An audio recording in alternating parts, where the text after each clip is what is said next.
Hello. Welcome back to the advent of syntran. This is day 3. You may notice that I have syntax highlighting working. What I've done is tricked my text editor into thinking that my syntran file is actually a Rust source code file. And the syntax is close enough, like it has let keywords, it has brackets, while. Yeah, it's not exactly the same as Rust, but it's close enough that the syntax highlighting looks pretty good. It uses fn for function, and the types are the same as Rust, I32, I64, bool, what's my other type, F32, str. Yeah, that's pretty much it.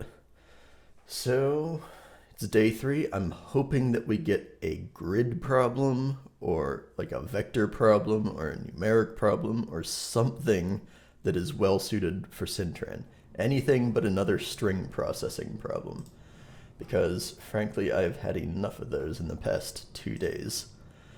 So, let's look at the advent of code and see what we've got.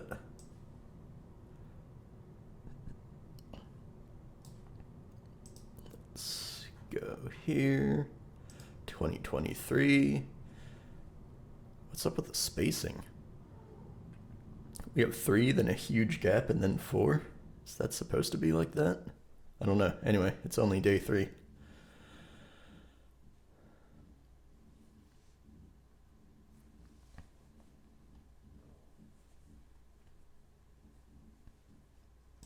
It looks like a grid problem. I think I like this.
Okay. So I was hoping these would be single digit numbers, so I could just parse 3 and parse 5. But we have to do a little bit of parsing. So this is 35. This is not a 3 and then a separate 5. It's one number. So we have to parse multi-digit numbers. But other than that, it's basically a grid problem. We have to find things that are adjacent to a symbol, basically any symbol but a dot. So star, hash, plus, dollar. Those all count as symbols. And this is not adjacent to a symbol. And what's the other one? 58. Okay, this is not adjacent to a symbol. So we have to add up everything but those 2 numbers. That should be okay.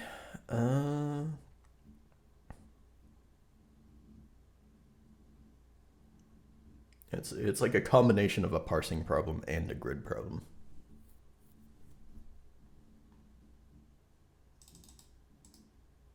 Let's copy that. Let's get out of day 2.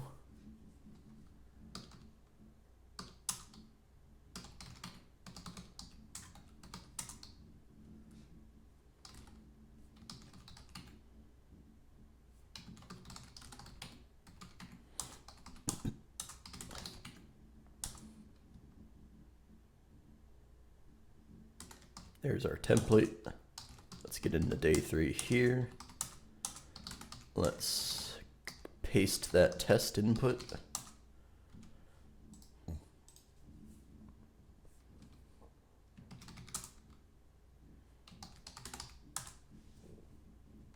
And there we're echoing the input for today. So now we have to parse this and figure out which numbers are adjacent to symbols or not.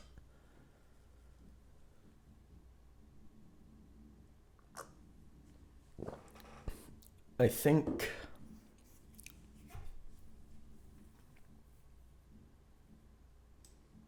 how do I want to do this? Do I want to work with an array of strings? Or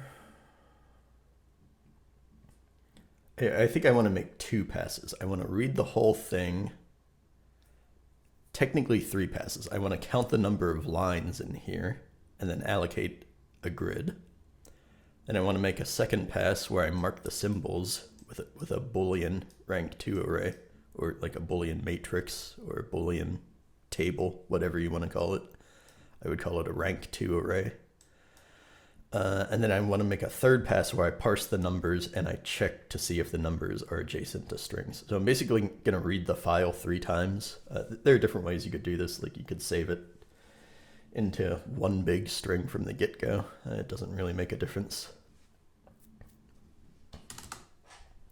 So I do want one more utility function. I want a count lines function. So I basically want this, but instead of reading anything, I just want to count the lines that are in a file.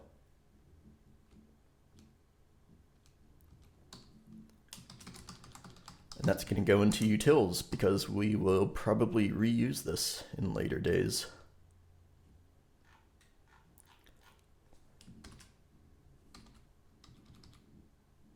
You can put it at the top or the bottom, it doesn't really matter. Count lines. No, so in syntran we have read line, print line, write line, and it's all line with ln. So I'm going to name my count line function like this. And I'm going to put an underscore at the end just in case like I have an intrinsic function in syntran in the future that does this. And then this user-defined function will not conflict with the built-in function. So this code will be future-proof in case I want to add things to this language. File name is a string. Is that the way I want to do it?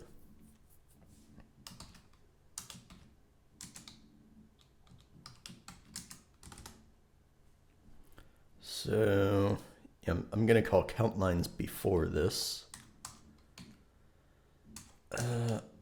The tabs. So I have syntax highlighting, but now Vim thinks I want to use spaces instead of tabs, and I never want to use spaces. I'm a tab guy. So I have to turn that, I have to toggle that setting. Now, let's have ny, because we have a rank 2 array, or a grid, or a table. There's going to be a size in the y direction and a size in the x direction. So ny is the size in the y direction of this grid. So that's going to be count line, which we're in the process of defining. Things are good today. My webcam is working. I think my audio does not have an echo. I could be wrong. Who knows? Yeah, so we called this. I think we have to finish implementing the function. So this will return an integer. Maybe it should return i64, but I'm going to return i32 because my file shouldn't be that big.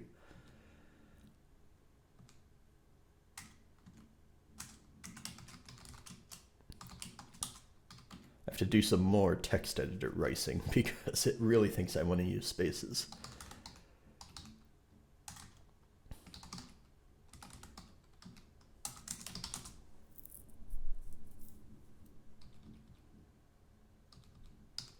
Is this going to be right or is it going to be off by 1? This might be off by 1.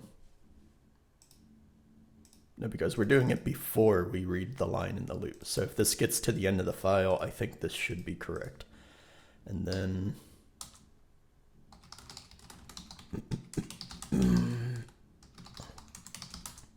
I don't have an explicit return statement in syntran, so it's just the last line of the function implicitly defines the return value.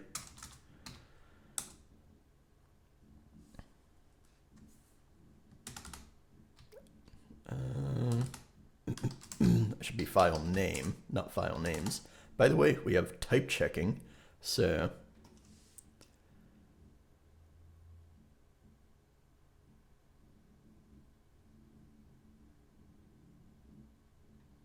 oh, yeah, okay. So yeah, so this function expected to get a string, but I gave it an array of file names instead of a scalar string. So there's some type checking, and I have type errors in utils as well. So I wasn't expecting to have multiple errors there, but this should be string without an underscore because that's the name of the type. Whenever I put an underscore at the end of the string, it's so I don't conflict with syntran keywords. There we go. How many lines are there? There are 10 lines. Is that correct? Let's open that up over here. This is, yeah, it's 10 lines. I also want to download the real input. I'm not ready for it yet, but I just want to have it.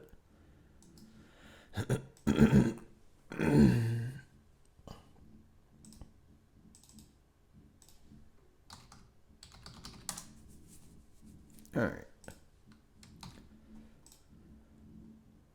So this is printing lines inside of here. I don't want that.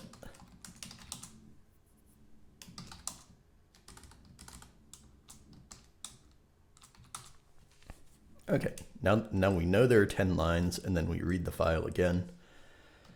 So on this first pass, well, let's say this is the first pass because inside this function, the file gets read. This is the second pass. I want to allocate my grid.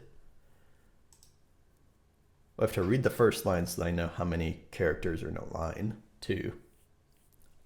So let nx, this is the size of the grid in the x direction, nx equals the length of the string.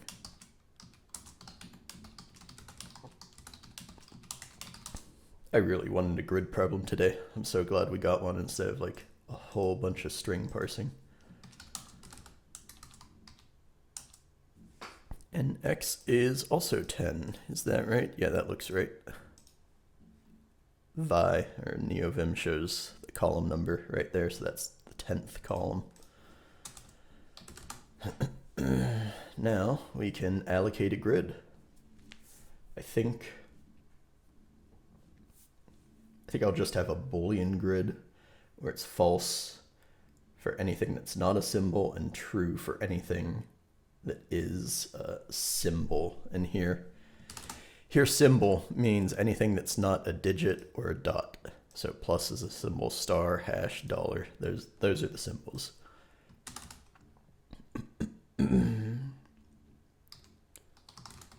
So grid is going to be a rank 2 array. It's going to start out as false, and it's going to be size nx by ny. So the way I allocate and initialize a rank 2 array in syntran is you have the constant value that you want to initialize the whole thing to, then you have a semicolon, then you have the sizes separated by commas. So if I wanted like a rank 3 array, I could have nz there after another comma. But this is only a rank 2, so I only have 2 numbers for the size. It's nx by ny. We can also print this. It's just going to be a whole bunch of falses.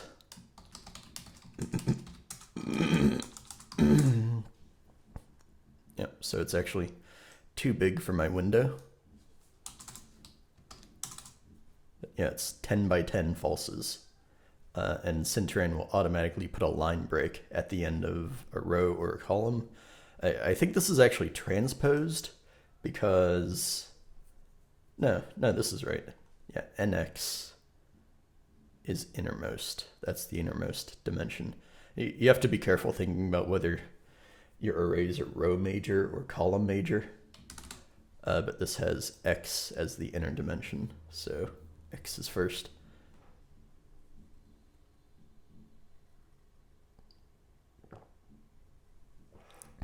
Okay, so I don't really care what I initialize the grid to.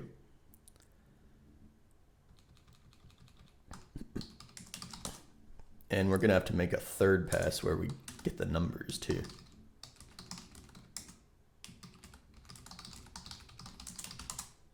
But we're not there yet. For now, I just want to mark where is a symbol and where is not a symbol. So, in In utilities, we have this thing called digit chars, and we also have scan, which can tell us if anything from a set of characters is in a string. So basically, I want to iterate through this table character by character, and I want to check if it's a digit or not. And I can do that with scan and digit chars. I want to check if it's a digit or not, or a dot. So those are basically my non-symbolic characters. So this is in the main program. Let's say let non-sim chars, these are the non-symbolic characters. That's going to be digit chars plus dot. It's going to be any digit or a dot. Let's print that out so you can see what I'm talking about.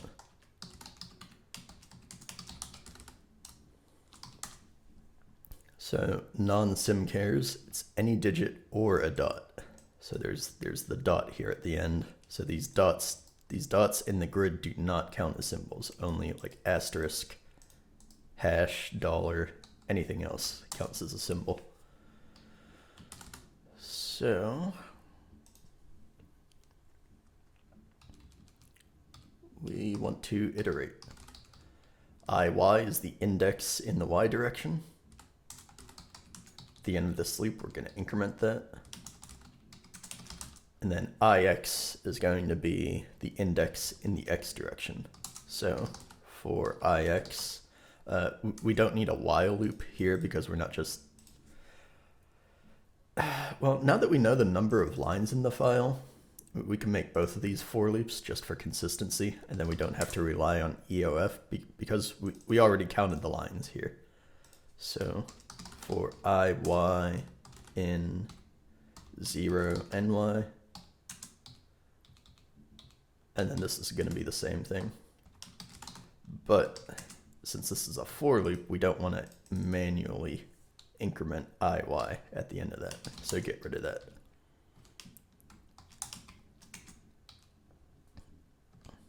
Now, I think I want to move this closer to the loop.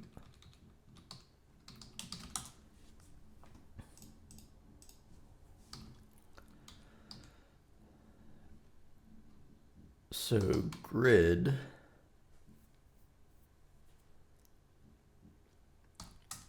IXIY equals, it's going to depend on whether this character is non-symbolic or not.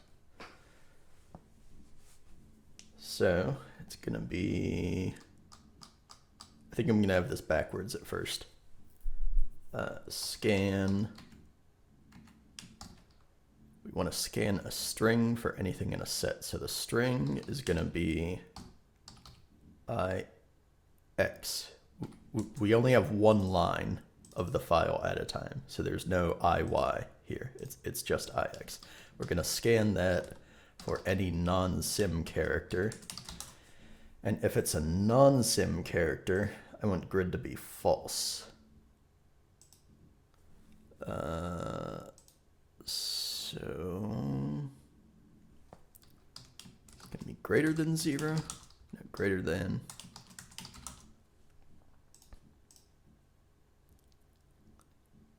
If it's a symbol, if it's a non-symbolic character, let's just print it and check. It's too much to think about.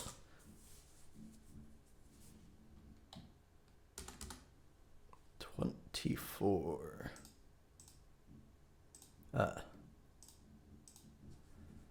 Yeah, so I can't move this because I need to count the number of X characters.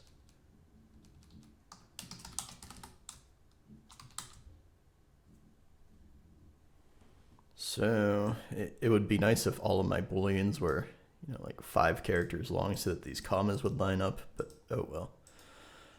So we have a non-sim character here. I think that's right. And then we have one here. 4th row. That looks about right. And then we have one 5th line in the 4th column. Yeah, this looks basically correct. So it's true where there's a symbol, and that's what I wanted. And it's false wherever there's a dot or a digit. That's what I wanted. And this is one line, so we don't actually need those braces. Okay, now we have to read the numbers.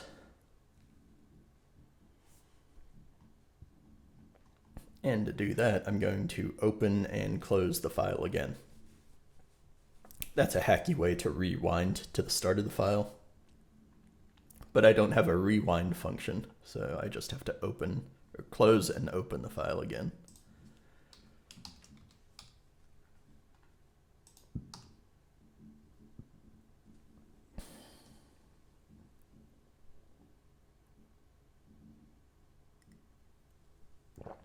I need one more utility function.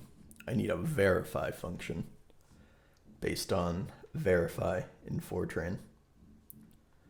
So what else do I have to... I can't let, because these things are already declared. Wow, I am lagging.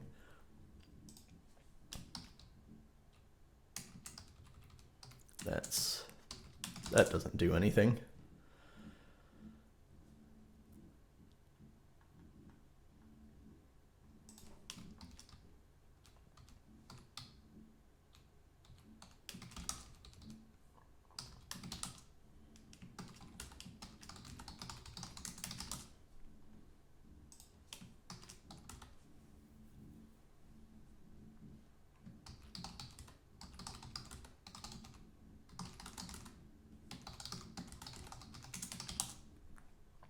So that's what these loops are doing. Now,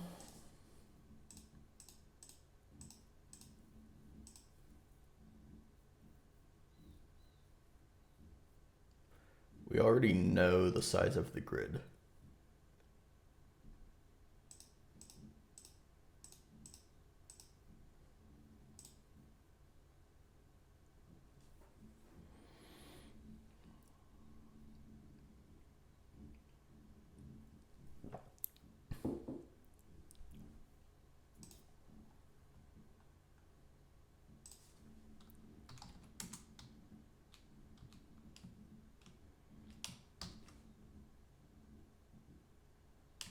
I'll leave that in there for now.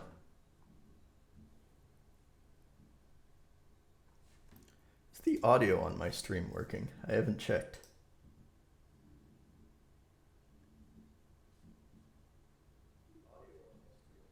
Yep, that's working. There's enough of a delay that it takes like 5 seconds for me to check. Yeah,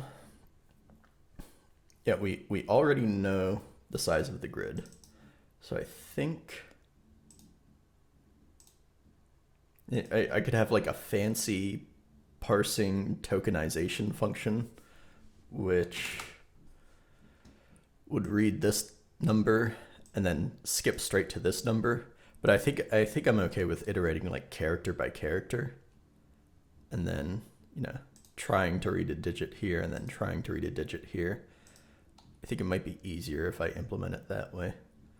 It would be nice if I have a general function that just gives me a vector of all the numbers in a line.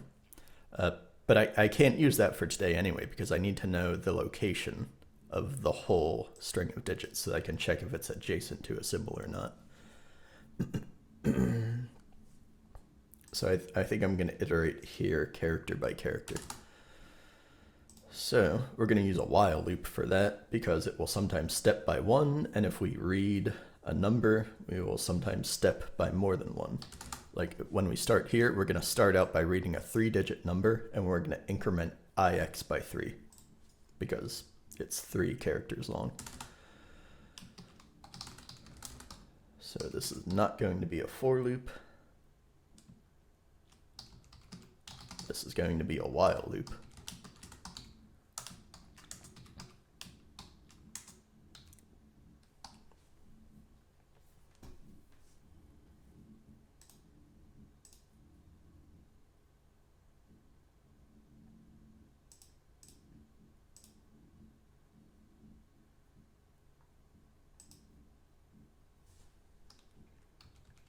So if we're on a digit, first of all, I have to increment ix at the end of this loop. if we're on a digit, if scan this for digit chars is greater than or equal to 0. It's either going to be 0 or it's going to be, I think, -1. I think that's the convention I used when I implemented scan. If it's a digit, then we want to verify to the next non-digit character. And Fortran has this function called verify. That's what I'm talking about when I say verify. So this is index that we implemented like 2 days ago. There was scan, which we also implemented 2 days ago. Now I want to do verify, which I've not implemented for this advent of code yet. I have done it off stream, but I want to do it from scratch here. So this is like the opposite of scan. Scan will scan a string for any character in a string that's in a set. This will scan for anything that's not in a given set. So we want to scan until the first non-digit. So we want to scan for anything that's not in the set of digit characters. And that function is called verify. So that's what I'm going to name my syntran function.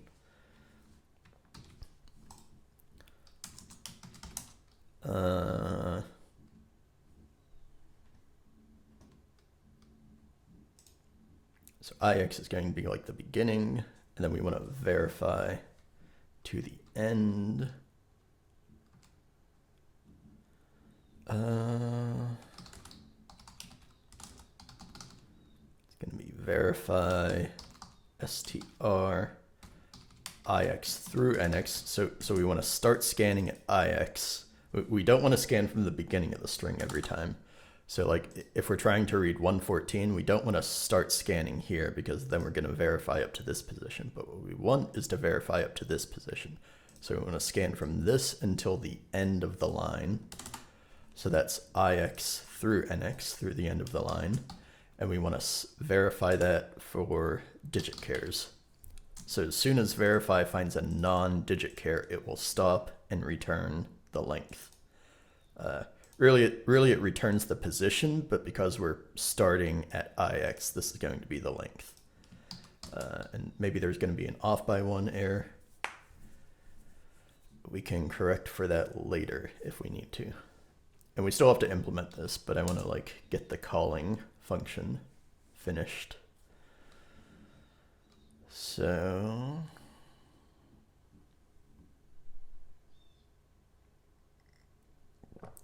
now we know the position and the length, so we have to parse it. So let num equals parse i32 string ix through ix plus len. Yeah, I think that's it.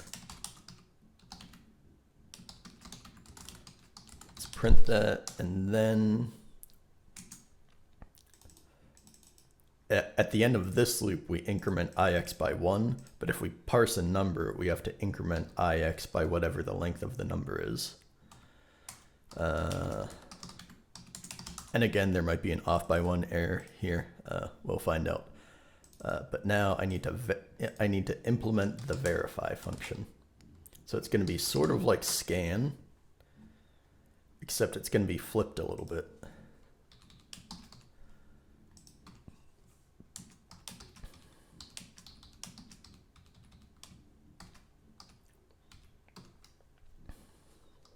So now we've copied and pasted scan. Now we're going to verify.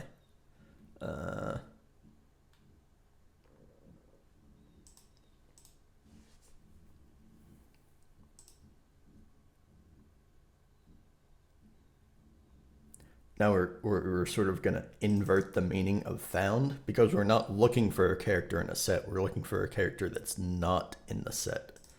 So we want to invert the meaning of found within the inner loop, but not the outer loop. So we want to set found equals true, and then loop while found. So then as soon as we find a character that doesn't match the set, we break out of the inner loop, and then true. Yeah, this will change to false, and then we'll break out of, will we break out of this?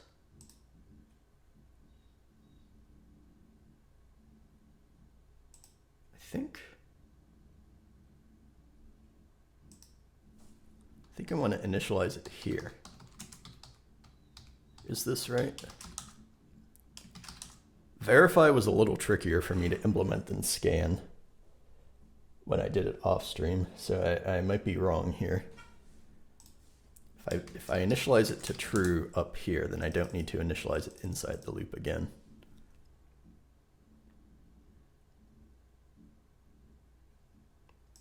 I think that's it. As soon as we find a character that doesn't match, we break out of both loops. And then we still have the same correction logic, so we're going through the loop and then we increment I one more time. So after we find a character that doesn't match, okay, here's where I also have to invert. So this will be if not found, and I don't need parentheses here. In syntran, you don't need parentheses around your condition. Sometimes it might help for readability, but this is the way that Rust works. You don't need parentheses around a condition in Rust. So you don't need them in syntran either.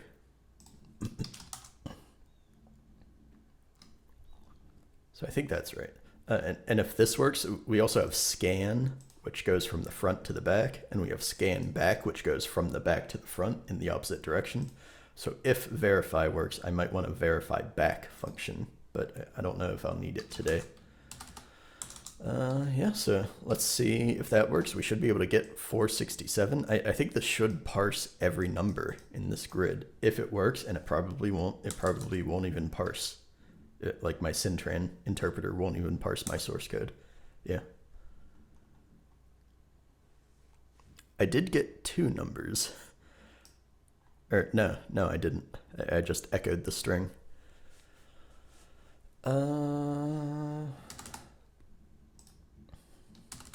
Yeah, I never got the first number.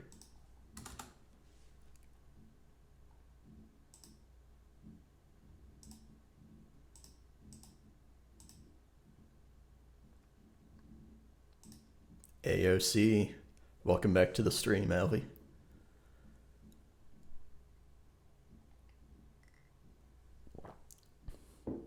Probably have an off by 1 error.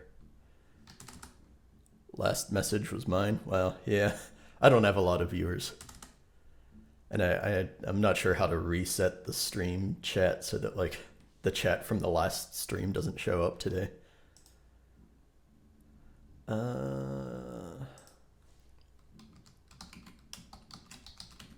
Let's see if I'm in this function.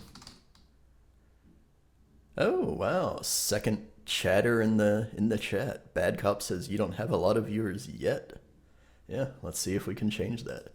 Well, my audio quality is not that good. Like I do have a microphone, but this is supposed to be like a recording microphone for high-pitched instruments. Like my idea was that I was going to record like violin music on this or something, so it's not great for recording voice. So I think I need to get a second microphone just for streaming. Only in my left ear. Oh man. Let's go into the audio properties. Why would this be panned?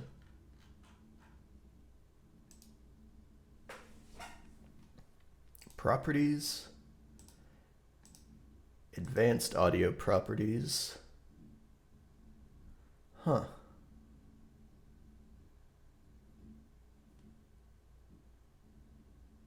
Why would this be panned?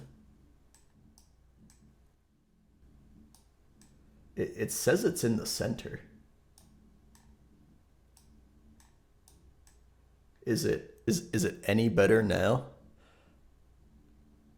Oh, set it to mono. Huh. Oh, yeah. I do have a mono option. Okay. Everything should be on mono now. Hopefully that's better. Thanks for the suggestion.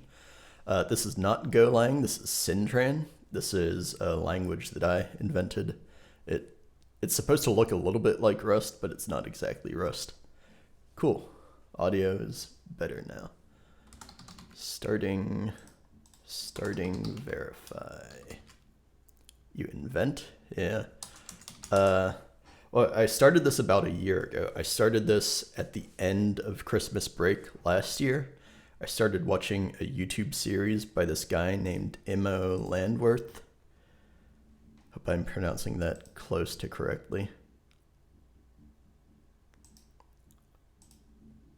Aspiring Fortran influencer. Yeah, here's the crazy thing about the syntran language. This language is called syntran, but the interpreter for this language is written in Fortran. So at some level, it is Fortran. There's this guy who has a YouTube playlist called Building a Compiler. Bash influencer. Bash is goated. I love Bash. There are a lot of places where I have to use Python for work, and like I don't really like Python. There are a lot of times where a Python script could have just been a Bash script, so I usually prefer Bash. This guy, Immo Landworth, has a series on making a compiler, so I started watching this about a year ago, and I was following along and mirroring it in a lot of ways, but also like making my own variations. So I've been working on this off and on for about a year. AOC problems in Bash, that's pretty cool. There are some places where Python is justified, like if you need to parse JSON, I think Python is better than Bash. But if you can solve AOC problems in Bash, that's pretty good. LV does them in binary. That's extremely hardcore.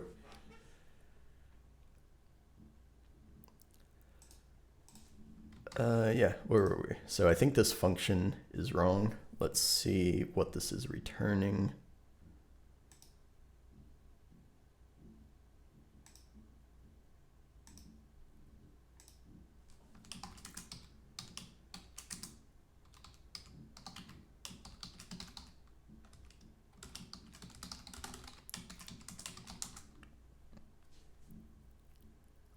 Yeah, I work at a software company. I don't think I want to get specific on stream. You can probably find out if you creep on my social medias.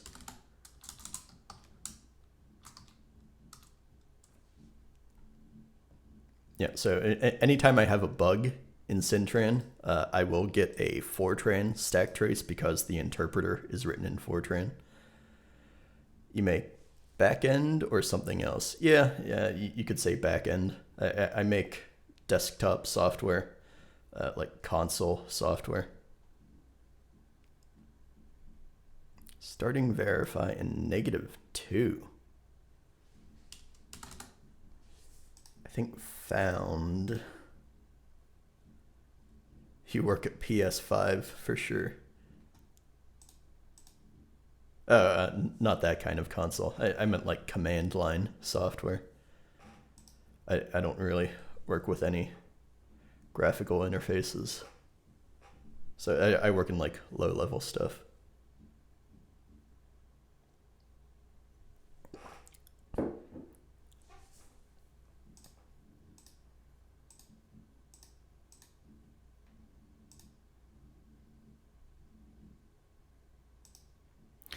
Okay, yeah, this is definitely wrong. So, okay. Yeah, I do want to invert this.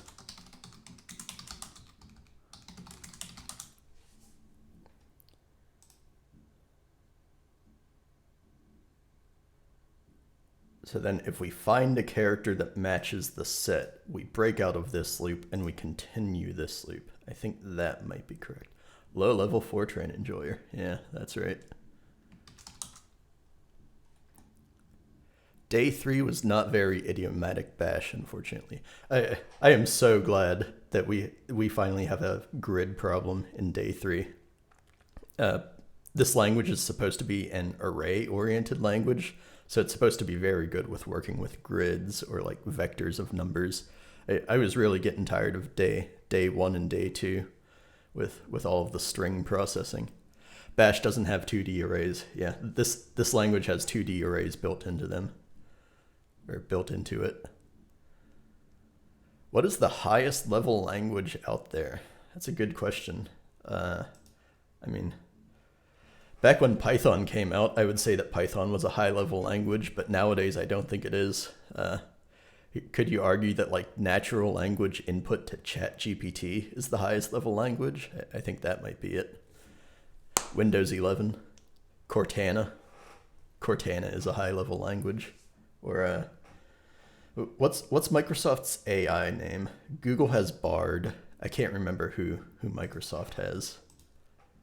Is it Cortana? Cortana is just like the Siri of Windows. I don't know if that's really their AI.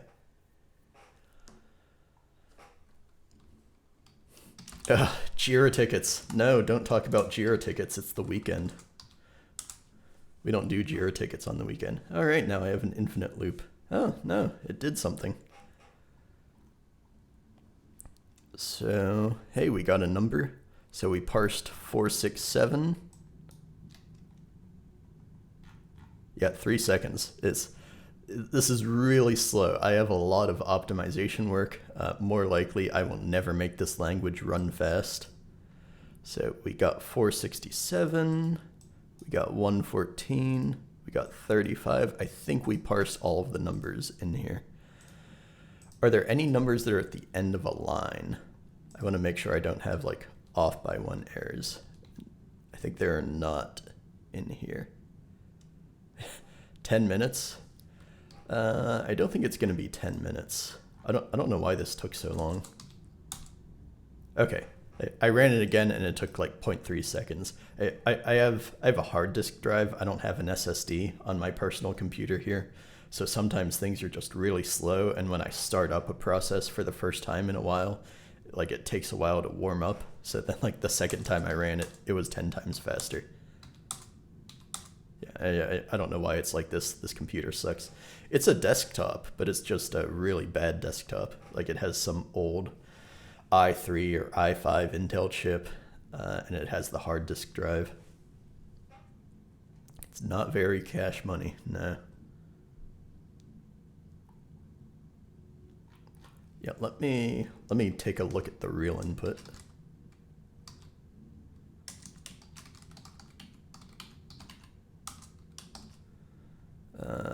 Let's move that out of the way temporarily. Okay, so in the real input, the last line ends with 278, so I want to make sure I can read that. Let's flip to the real input.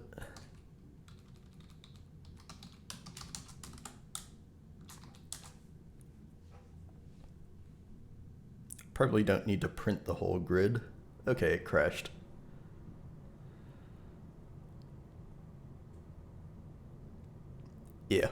Yeah, as I suspected, we have a problem with an off by one error when there are numbers at the end of the line. Why is that?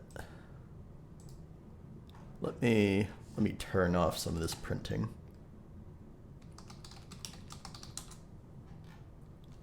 Let's get rid of that.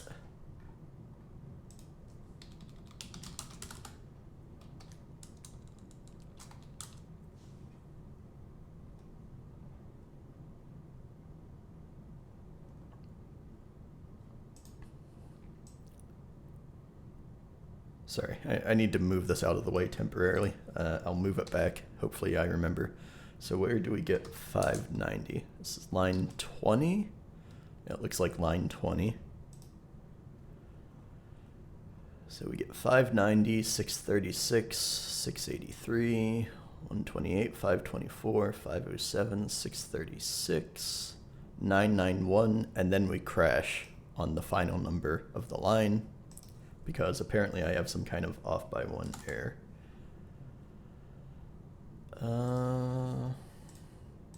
Should this be plus len?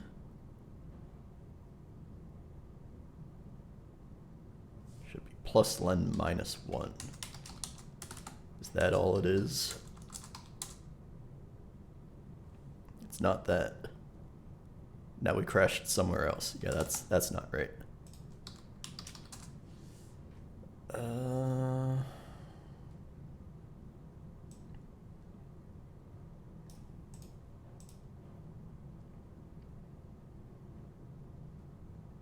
think it's crashing inside verify.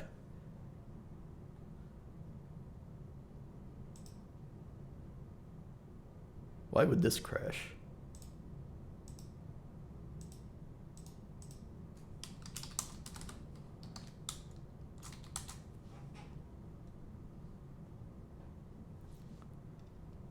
So it starts verify, but it does not print the answer in verify.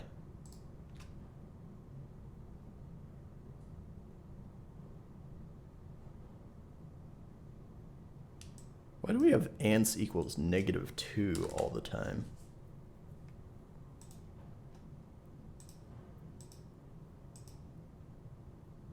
Oh. What the hell is going on? How does this work at all?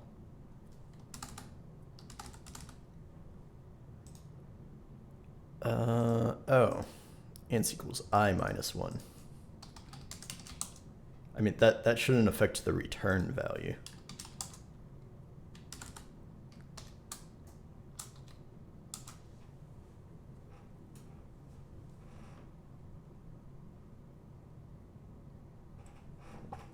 Okay, so basically the answer is the length of the digit string. So do we have a 2-digit example? Yeah, so here we have a 2-digit number, and the answer is 2 because it's 2 digits long. But why does this crash here?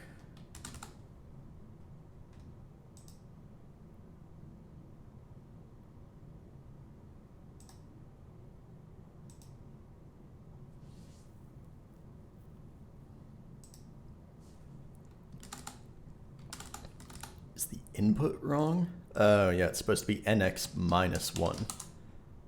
No, no, no. Because this is not inclusive of the upper bound.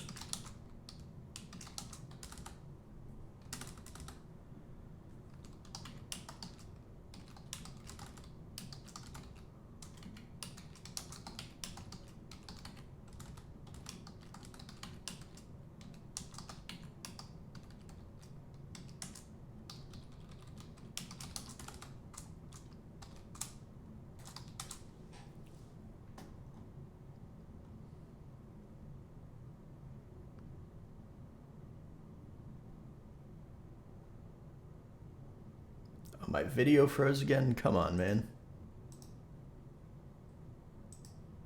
No, it's working in OBS.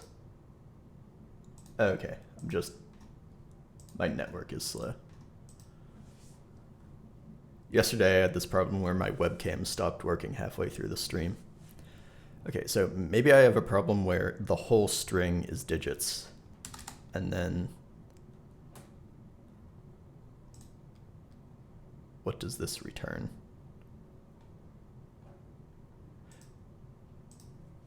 Oh.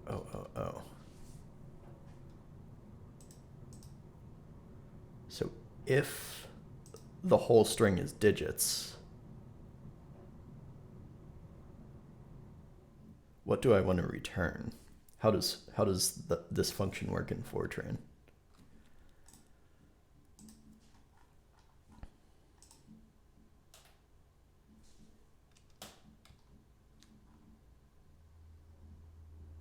The result is 0. So I do think I want to return -1, but in the calling function, but isn't this crashing in verify? No, it's just not finding anything, so it doesn't print this.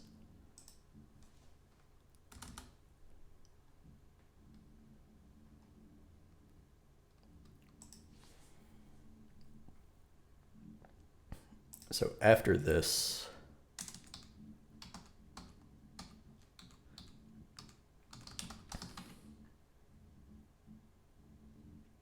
if len less than 0, we already know they're digits because this guarantees that they're digits. So then if we go all the way to the end of the string without finding any non-digits, then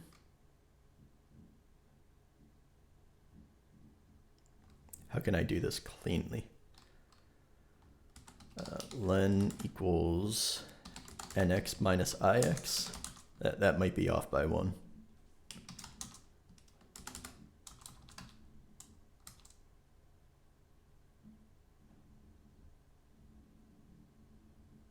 I think we're good. Well, it read everything without crashing, and we got to the final line. So the final line ends with 278, and the last thing that we parsed was 278. So yeah, I think this is correct. Now, oh god, are there negatives in here? Does a minus sign count as part of the number? Hold on. The puzzle prompt was not clear about this. Are there any negative signs? What the hell does that mean? Maybe that's going to be part 2. Maybe part 2, they're going to say like, oh, by the way, negative signs count as part of the numbers. They're not symbols. Anyway, like, don't spoil part 2 for me. I haven't looked at it yet. So for now, I'm going to assume that a negative sign is a symbol and it's not part of the number. We'll find out if that's right or not.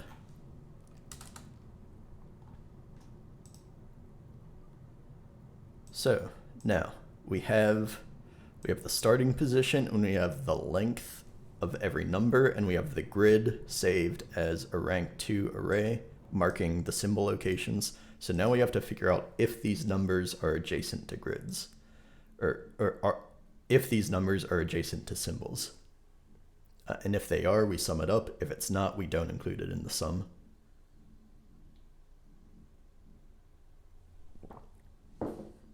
And I think they said diagonally counts.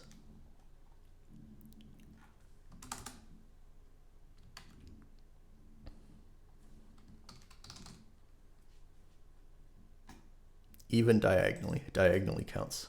Yeah, so like 592, it's diagonally adjacent to this plus, so that counts.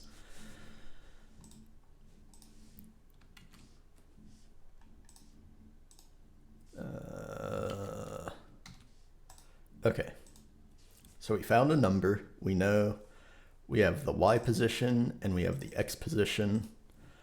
Now we just have to check if it's adjacent. So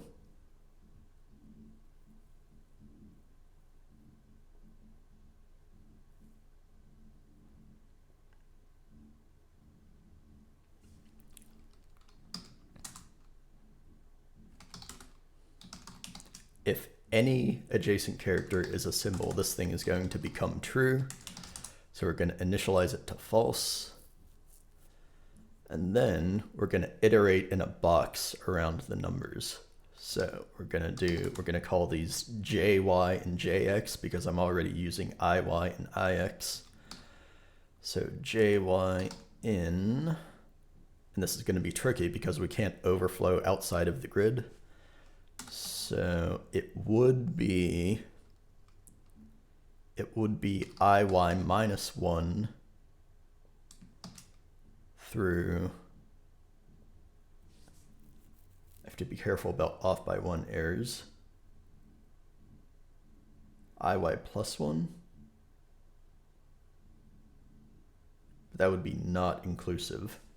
So I think I want iy plus 2, actually. And I misspelled something. So these ranges are inclusive of the lower bound, but they're not inclusive of the upper bound. So to get to iy plus 1, I have to use this range as iy plus 2. It would be that, but we don't want to overflow outside of the bounds of the grid. So this needs to be max of that and 0. And then this needs to be the min of that and ny. So yeah, let's print some things just to verify that this looping logic is correct.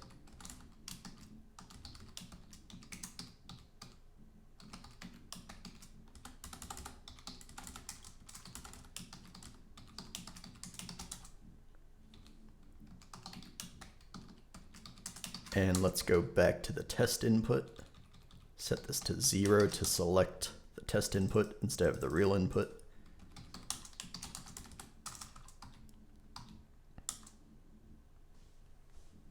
Okay. So 9 is not a good example because that's the last line. But yeah, at line 8, we loop through 7, 8, and 9. So I think that's correct.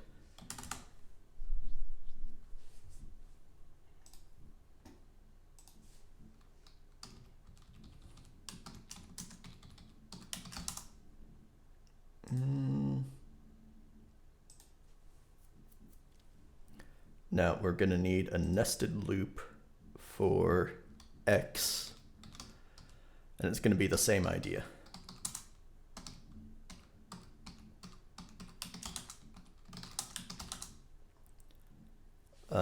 But instead of ix plus 2, this is going to be ix plus the len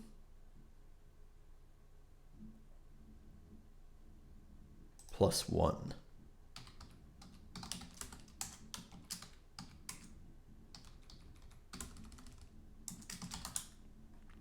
Because if the len is 1, then we're essentially looping like this. So if len is 1, it's going to be ix plus 2. And that's the same as this idea. But if it's longer, if the string of digits is longer than 1 character, then we need to increase this loop bound. So I think this is right. And then, why did it indent like that? This is not Rust.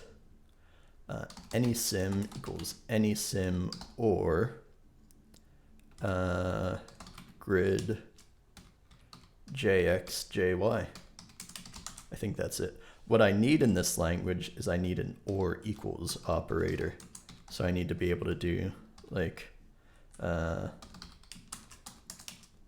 that. I need to be able to do like any sim or equals this, but I don't have that operator yet because usually I write out or with letters like Python. So this is the or keyword in my language. So it's a little bit inconsistent to have a pipe in a compound assignment operator, but I think I want to have this anyway, even if it's a little bit inconsistent. Now, if it's adjacent to a symbol, we're going to add it to the sum.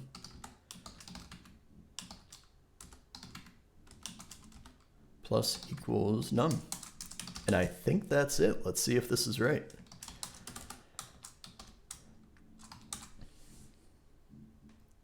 That doesn't compile, or it doesn't parse, technically. This is not a compiler, so of course it doesn't compile.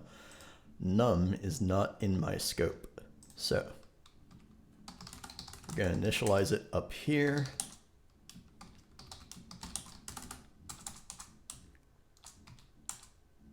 Oh, len. Len is also not in that scope.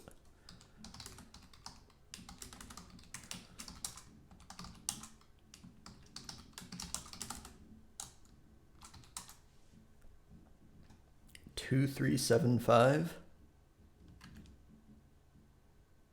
Well, that's not right.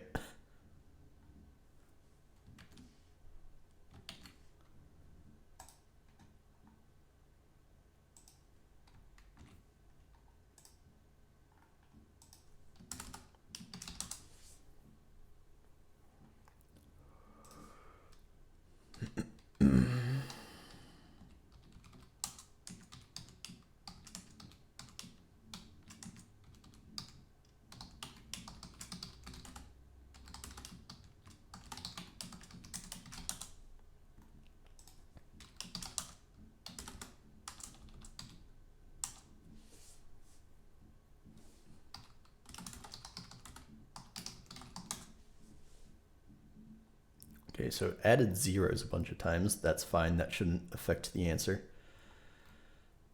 So we added 1, 2. What's the final answer there? 2, 3.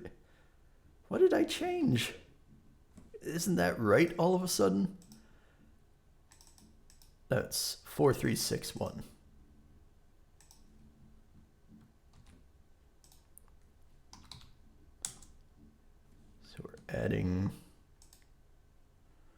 467. Not 114. That's correct because that's not adjacent to anything. Adding 35. 633 should get added, but it's not.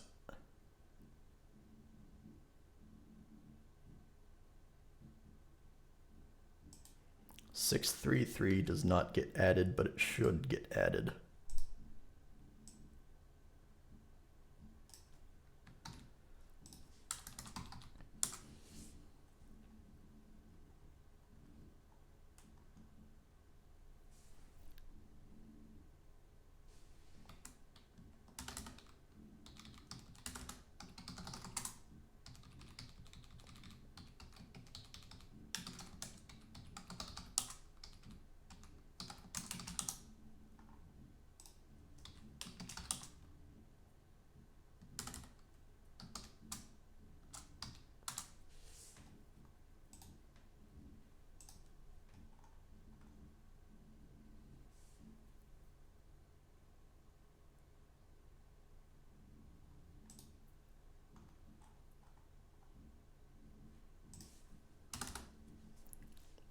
Six, 3. So underneath 633, there's a hash symbol, so that should count as a symbol. That's in line 4 of the test input.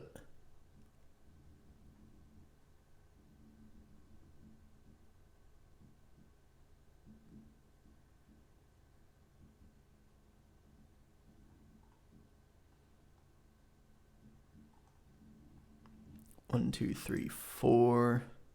We have a true there, and then 3 falses. We have a true, and then false, false, false. True, and then false, false, false. So this true is in the right location. Are we checking that when we set any sim?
So we're trying to debug 633. This is adjacent to a symbol.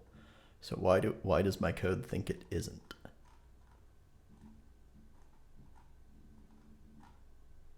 I think I need to save this in a log because this is a lot to scroll through. I think I'm almost there.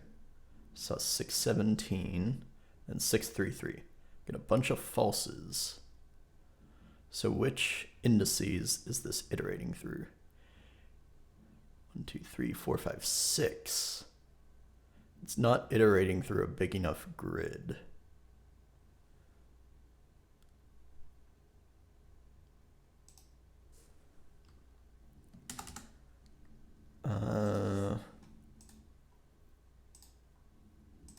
Oh, because I've already incremented IX here. So I need to keep track of the original IX.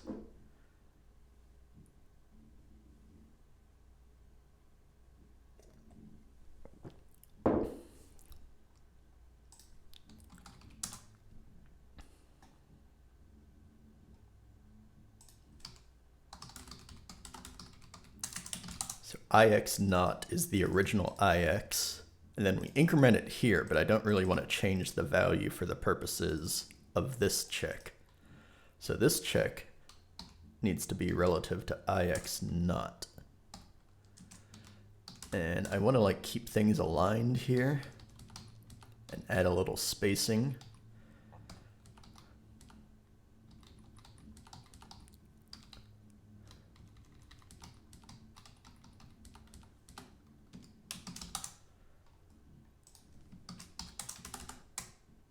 What are we hoping for, like 4,000 something?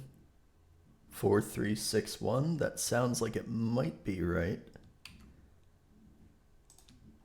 4361. Okay, let's try this on the real input.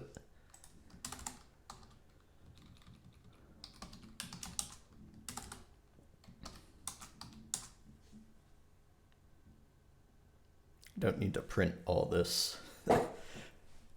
All this printing is going to slow it down.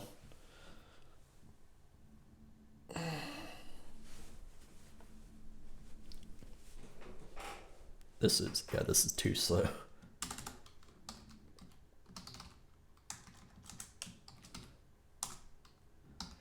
I can print the size. I can keep some of these prints in for now. Print the line.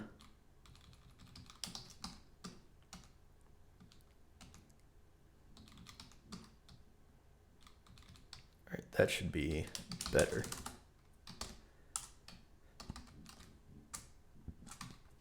Let's try that again.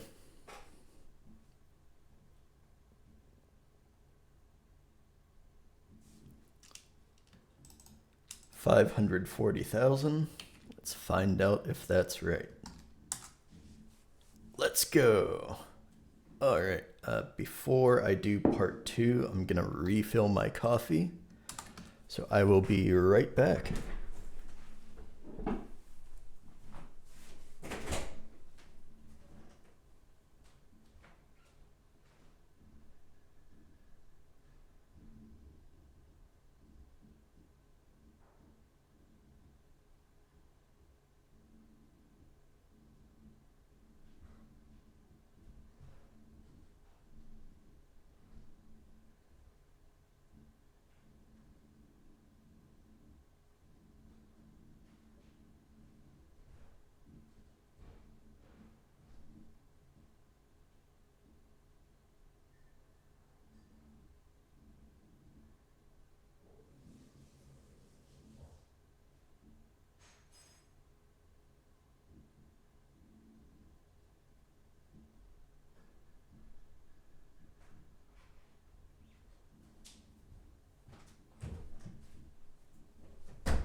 Okay, we're back.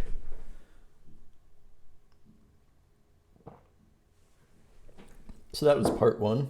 My prediction for part 2 is that they're going to make us do negative numbers. Who knows? It could go in a totally different direction. Let's find out. Continue to part 2.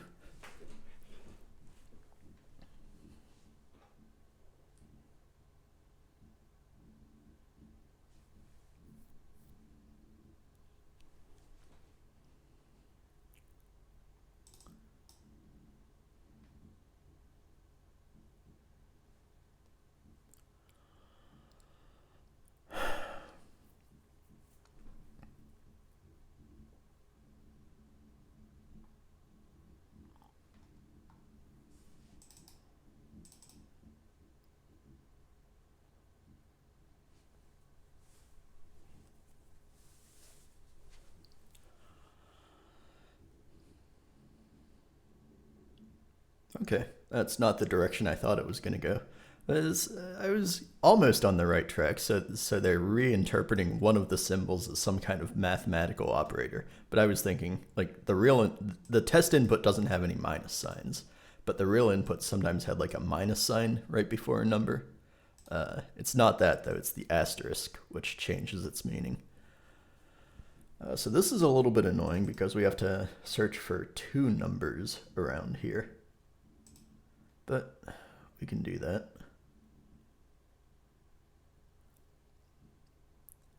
So I think what I want to do is I want to first I want to search for the asterisks. And then I want to look in a grid around the asterisk and find numbers, but I'm going to have to scan backwards. So like I'm going to find the 7, and then I have to scan backwards. Okay, and that's verify back. So that's the verify back function that I need to implement. And then we can find every number around an asterisk, and then multiply them together, and then add up all of those product pairs. That should be doable. Might take me a little bit longer because it's fairly different from part 1.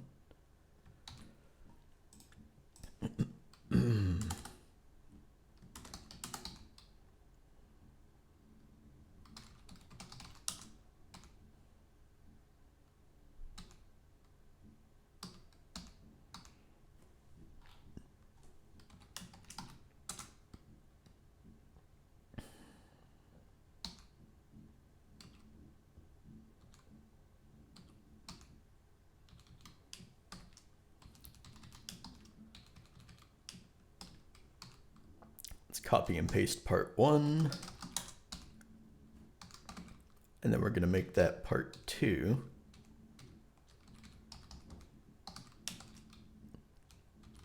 Uncomment this so that we call part 2 from main, and then go back to the test input. So this should just run part 1 twice. So there's part 1, and now we have to modify part 2.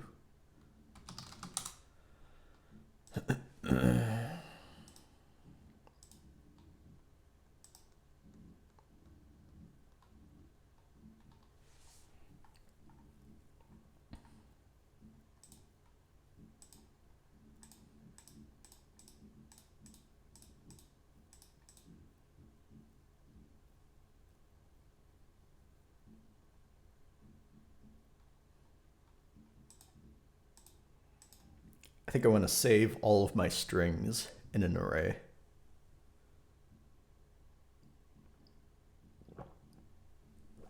And I don't want a logical grid.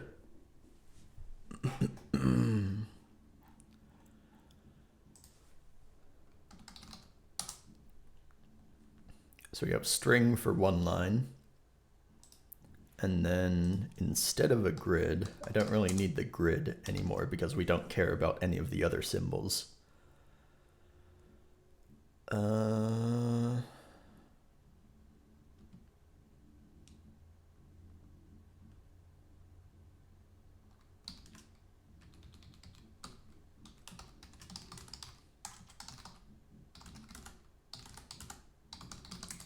going to save the strings in a vector. It's going to be a rank 1 array of strings.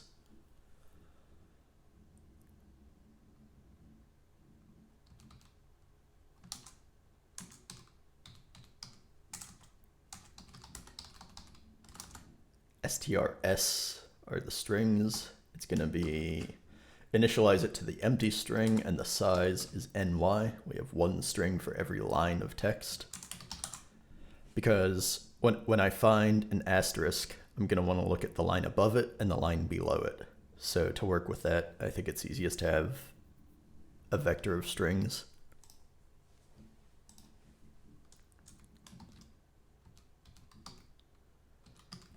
And then we save that in the vector. And then let's print it.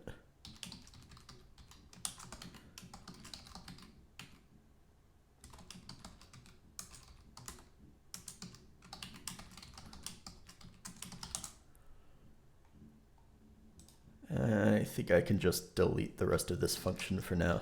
I might go back and copy and paste some other stuff later.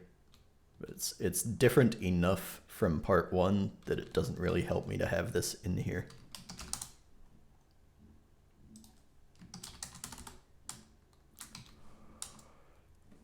So strings, okay. They get printed in one row of text.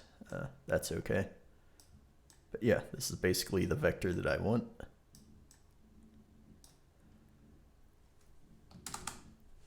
And now we have to look for the asterisks.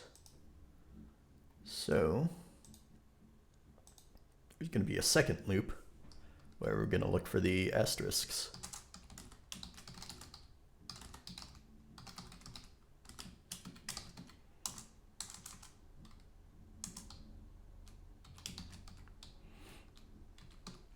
Loop through Y, loop through X. Whoa. How did I have this?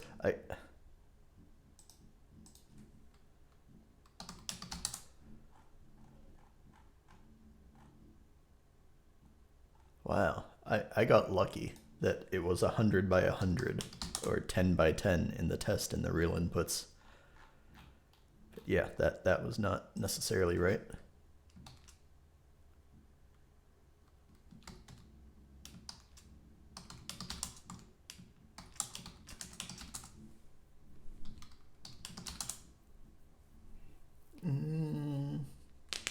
Yeah. This is the way I want to iterate. We could have just done while loop and then used scan to scan for asterisks, but I think it's easier to go character by character.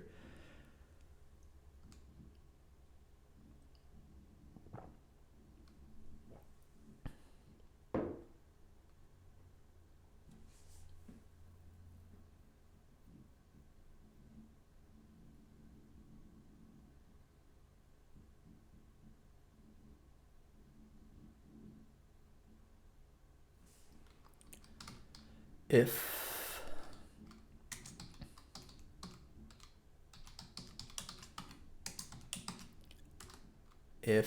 strings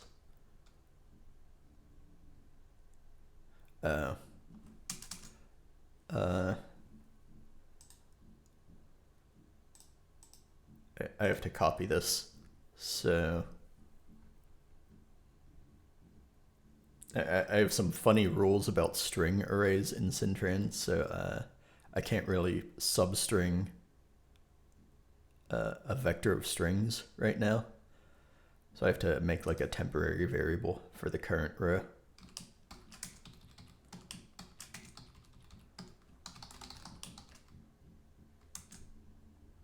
I think, yeah, this is already in scope. So I don't need let string equals strings IY. So which distro do I have? I am running WSL. I'm running Ubuntu inside Windows.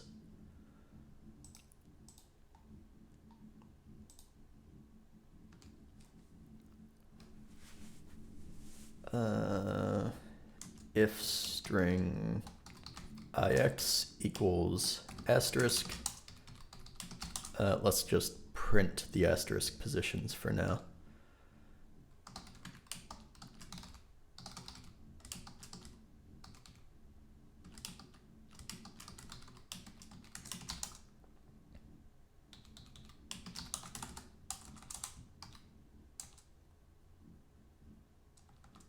That didn't do anything. Oh, yeah, it did.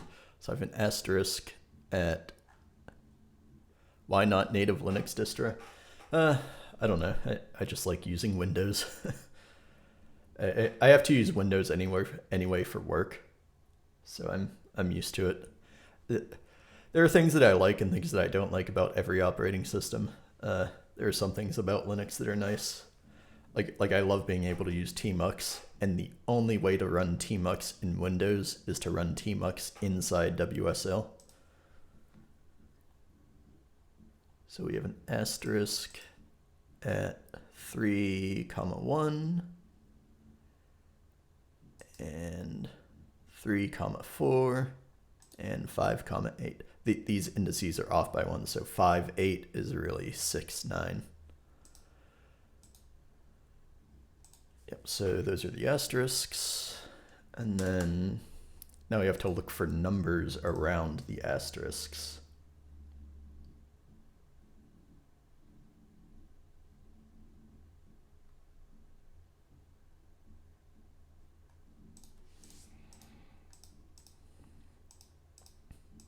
This is kind of a pain. Will there always be two numbers next to an asterisk?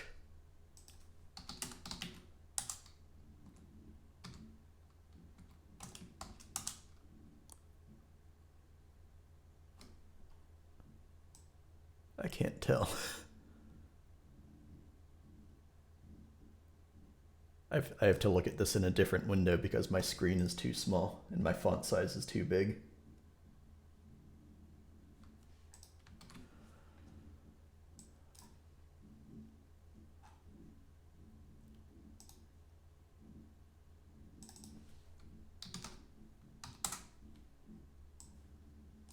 AOC 2023, day 3.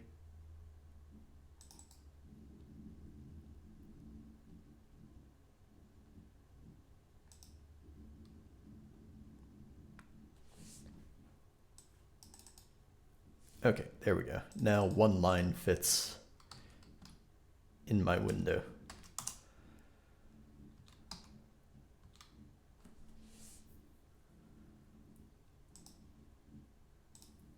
So I think they're always...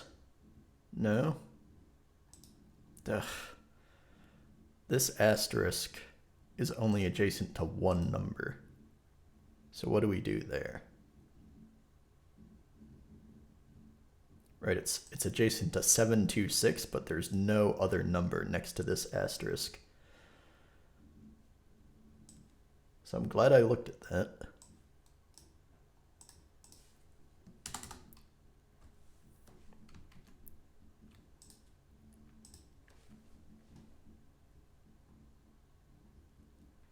Exactly 2 part numbers. So there are some asterisks. Are there asterisks that are next to 3 numbers? I guess so. Well, that's really annoying.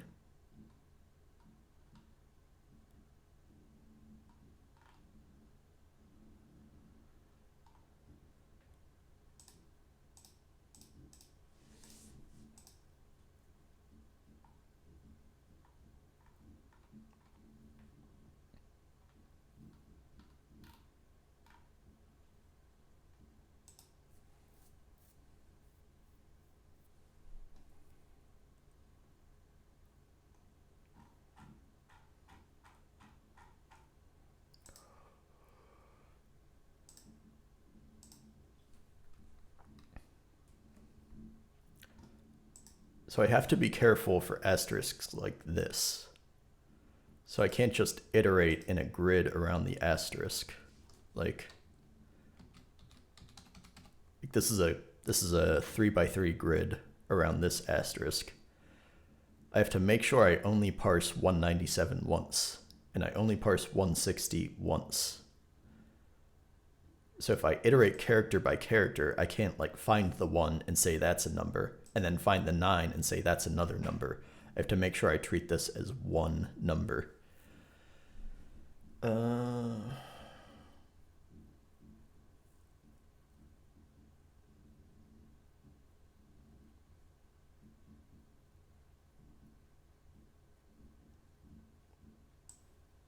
So that's tricky.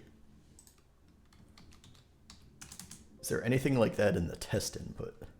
I don't think so.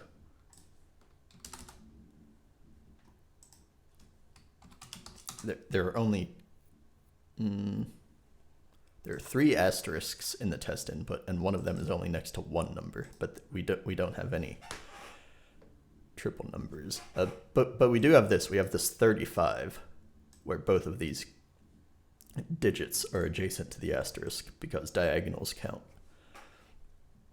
So if I can parse this and register 35 as one number and not like 2 separate numbers, I think I can have the correct logic. And then it happens again down here with 598.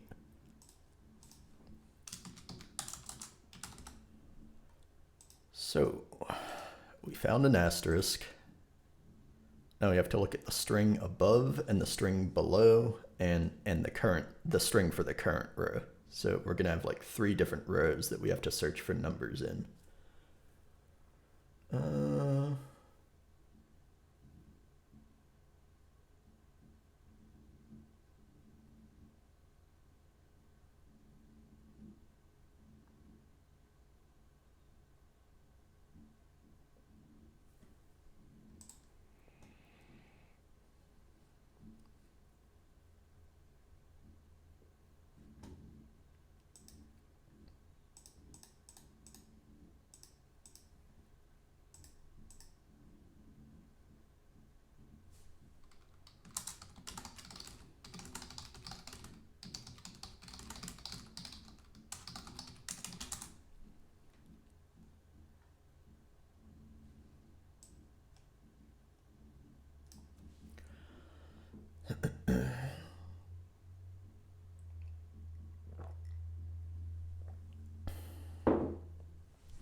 We also have to be careful. If we're in the top row, we can't search the row above because there is no row above.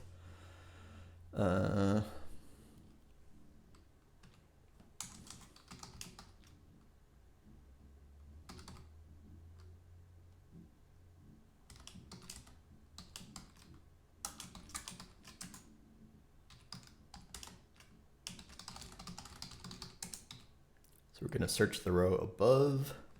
We're always going to search the current row. So there's no condition there. And then we're going to conditionally search the row below. IY less than NY minus 1.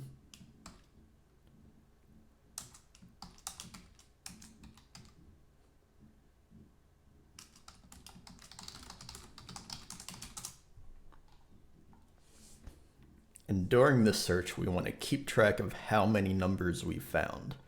So if we only find one number, that's not a gear, because we have to find exactly 2 numbers. If we find more than 2 numbers, that's also not a gear. So we're going to keep track of that with nums.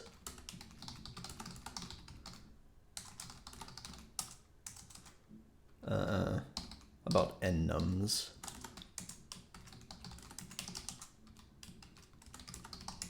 So far.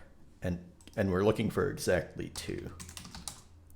And then at the end of this search, if nnums is 2, then we're going to add the product to the sum.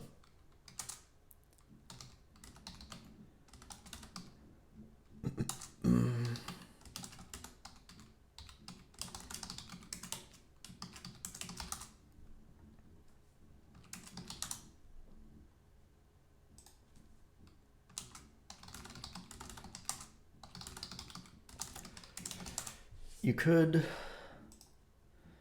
yeah, I think I want to have a vector for this.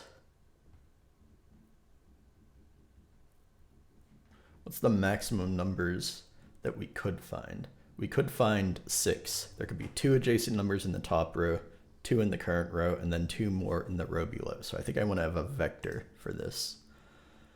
Let nums equal, it's going to be zeros, and there are going to be 6 of them. So this is a vector of 6 numbers. They're all initialized to 0. So then instead of num1, I want to do or really it's num0 and num1. That's only if I find exactly 2. So if I find 3 or more numbers, I don't add this product. If I only find 1 number, I don't add this product.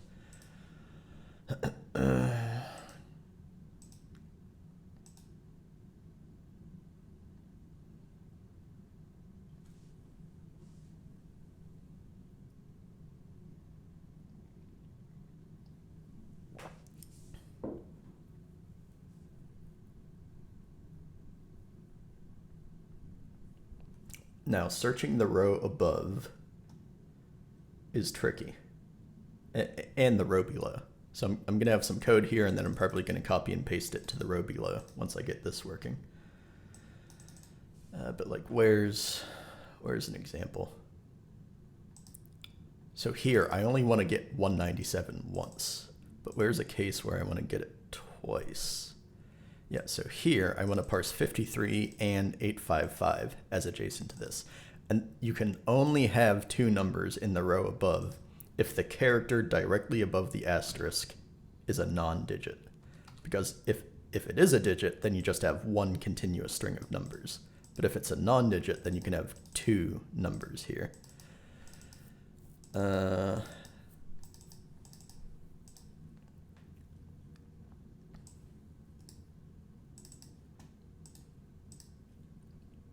Do I just want to handle these at 2 different cases?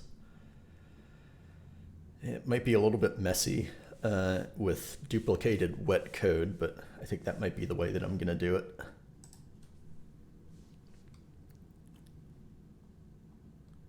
Yeah, so first of all, what is the string above?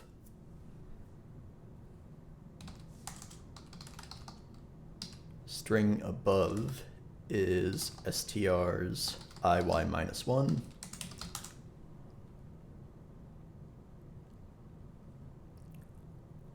Now,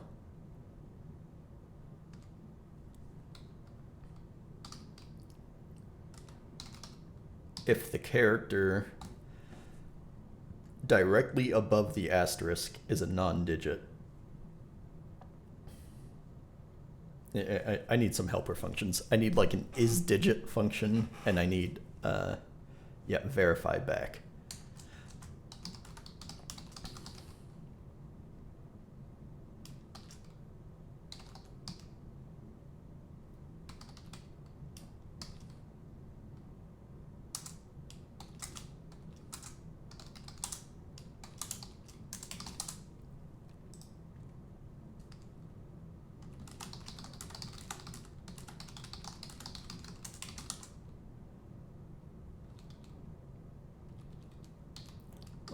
Let's invert this.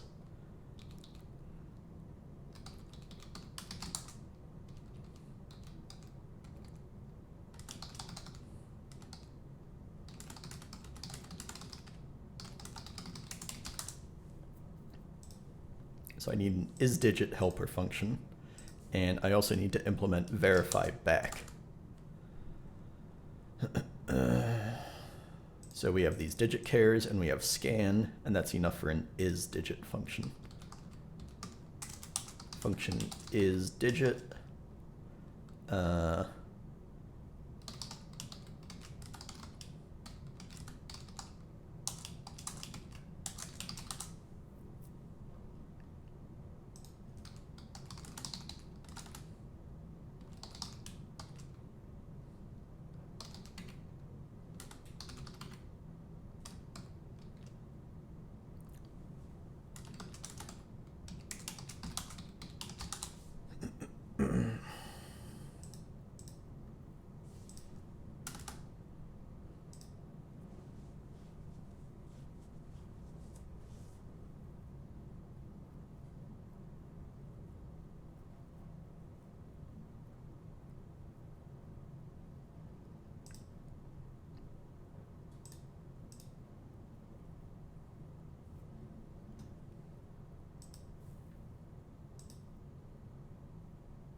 So I also need verify back.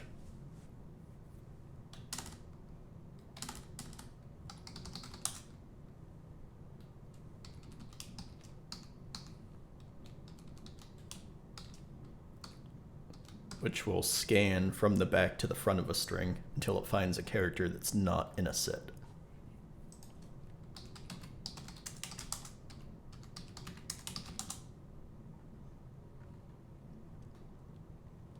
So that's just going to change the direction that I increments in, and it's going to initialize to the length -1. Right, so how did scan back work? We initialized it to the length of the string -1. It's the same idea with verify back. So initialize to the length -1, and then while, I have to look at scan back again to make sure I don't introduce any off by 1 errors. So we're going to do while greater than or equal to 0. Greater than or equal to 0. And then here I is going to decrement. And then at the end, if we found something that doesn't match, then we're going to add 1 back to the answer.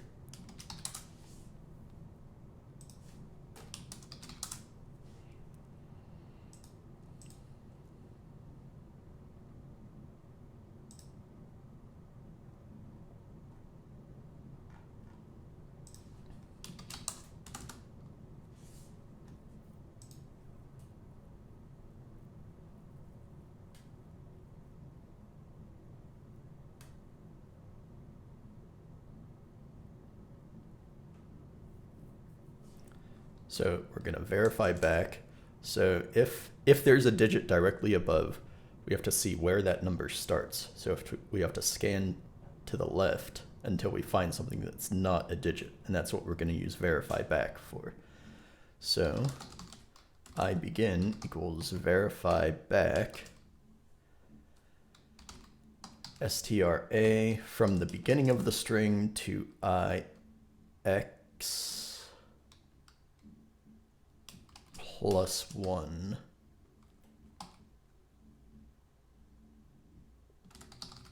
And we're looking for digits.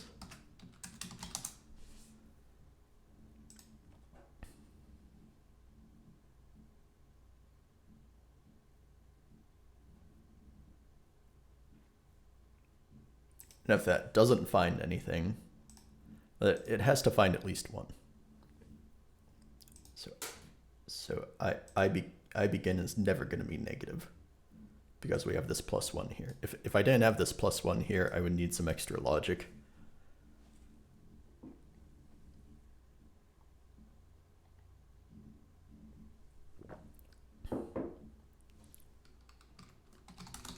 Then IN is going to be, now we're going to scan to the right, so we're going to use verify for that. STRA, it's going to be IX through NX.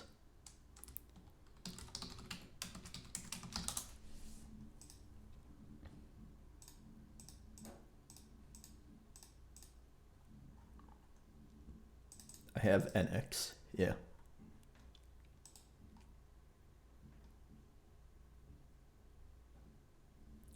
There's probably some fancy way where you can do this without two separate cases for less than or equal to one number and then a separate case for two or more numbers, or it can only be two, it can't be more than two. There's probably some way that you can unify these branches, but I'm not going to spend time worrying about how to do that. So if this is a digit character, we definitely found a number, so we don't have to worry about these functions not finding a number somehow. So in this case, we can definitely put a number in our vector, parse a number and put it in our vector.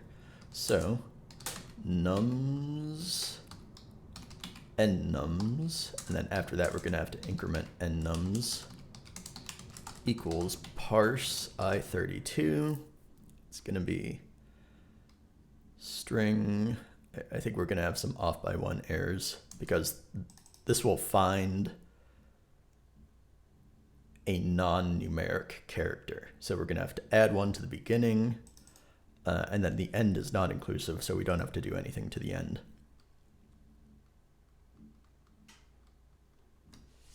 And this is relative to IX. So this one is relative to 0. We don't have to do anything. This one we have to add IX because we're starting the scan from IX. So parse STRA I beginning plus 1 because this actually found a non-numeric character, so we have to go just to the right of the non-numeric character through I end. But the upper bounds are non-inclusive, so I don't have to do any subtract 1 there or anything. Yeah, so that should be a number.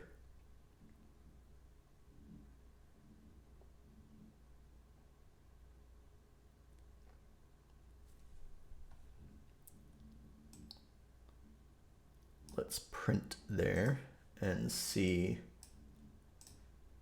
what happens.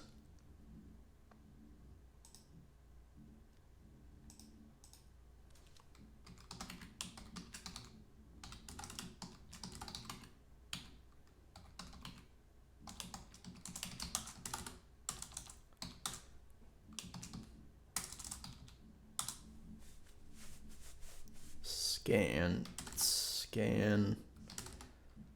I thought it was just scan.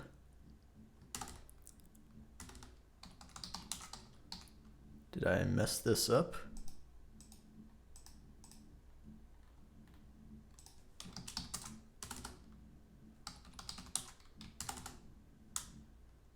What is this saying? Line 96 in utils. Oh. Okay, so I defined isDigit before I defined scan. So I have to move this below scan. Syntran is kind of like C.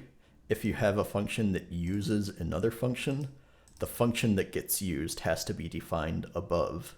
So I had those in the wrong order, so it didn't work. Num, right, it's nums.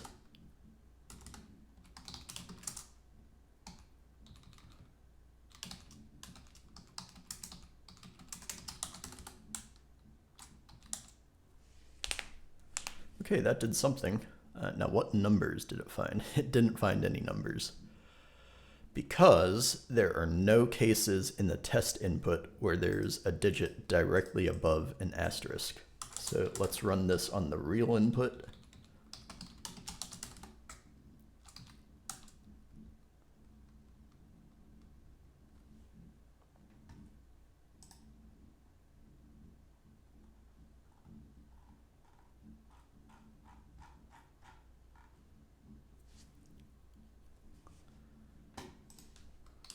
So let's look at the last asterisk. Yeah, there's a 983 above the last asterisk. So I'm looking at this in another window because this is too big to share all on a screen at once. This is the last asterisk in the input file. So there's a 983 directly above the asterisk, and that's the last number that I parse here. So we have an asterisk at this position, and there's a number 983 directly above that asterisk. So that seems to be correct. Now we have to look for asterisks with numbers diagonally above itself. So that's going to be in the other branch. That's going to be in this branch. So it's going to be the same idea. We're going to use verify again.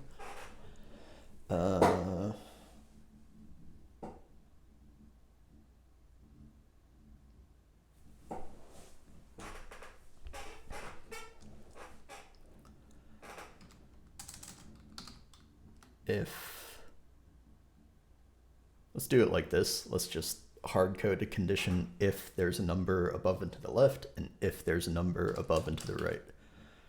So straix.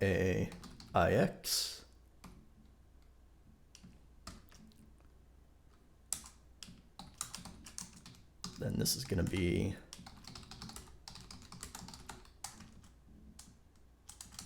to the top right. And then we're going to have to do, no, so this is going to be top left. And we're going to look at ix minus 1. And then we're going to copy and paste this. There's going to be a lot of copying and pasting here. So it's going to be kind of the same idea as this.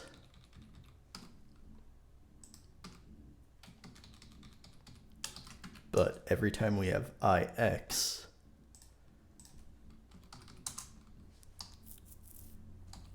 we're going to subtract 1 from there.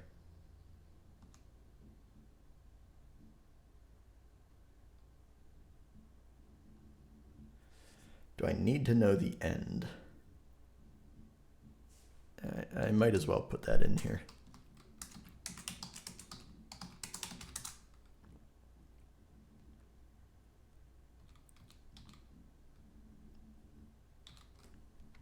Let's comment this out and see if that correctly parses a number to the top and the left of an asterisk. So I'm looking at the input, or no, I think we can do this one with the test input, maybe. So the test input, yeah, we should find 467. That's to the top left of an asterisk. And I think that's the only one in the test input that's to the top left.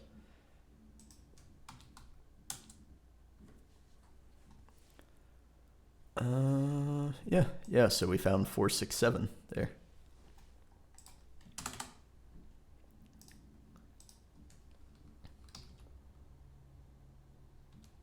Now,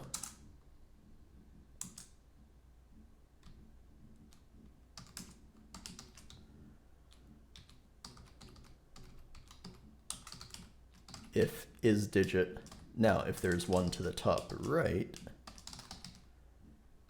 ix plus 1. Now we're going to copy and paste this stuff again, and we're going to replace all of the ix's with ix plus 1. I should really make this a function, but I don't feel like it.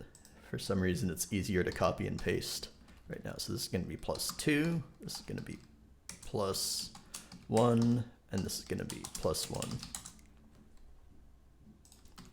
Now for this, I think I have to test it with the real input.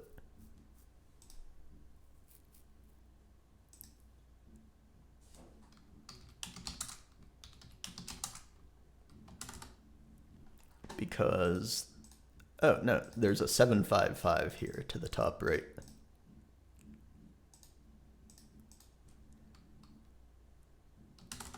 Did I save that?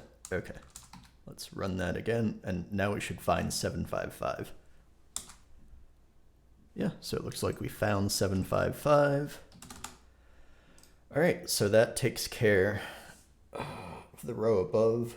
The row below is going to be easy because that's going to be the same idea as the row above, but the current row is different because we know that the current character is an asterisk. So, search row above. Now we have to have something here to search the current row.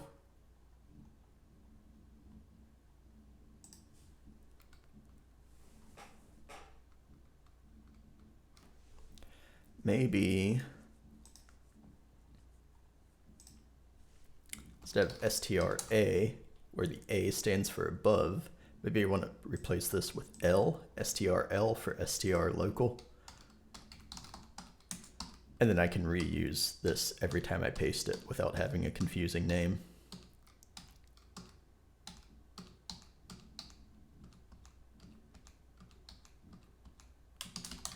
Let me make sure that still runs.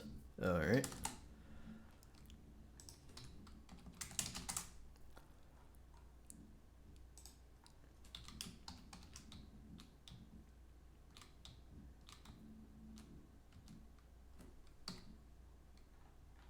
So we're going to paste that for the current row. The current row is going to be a little bit different.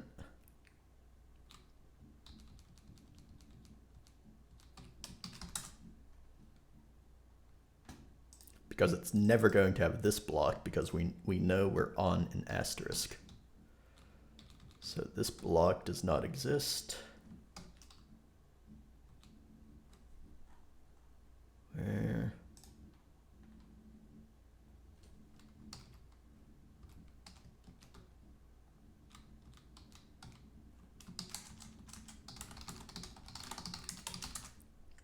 This is now just IY, not IY minus 1.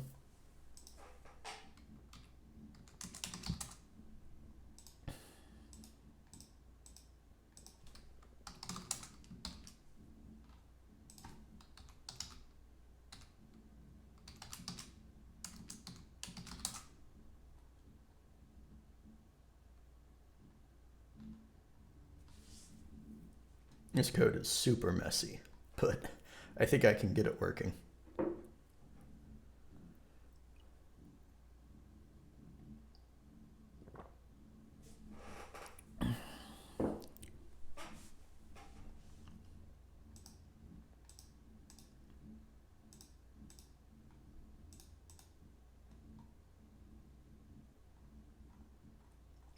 Let me put some more comments here. Top right. This is to the right.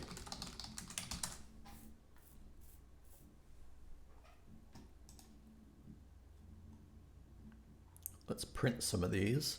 So let's see if we can find a number to the left. That should be, we should find 617 with that print statement uncommented.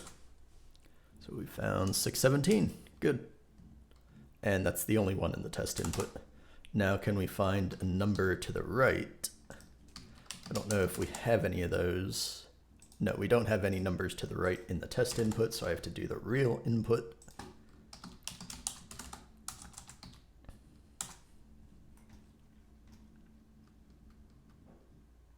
And then where in this file do we have a number to the right? So I want to search for, let me show you what I'm typing. I want to search for an asterisk followed by a digit to the right.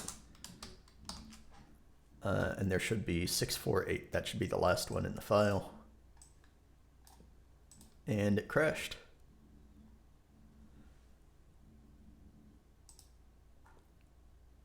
Why did that crash?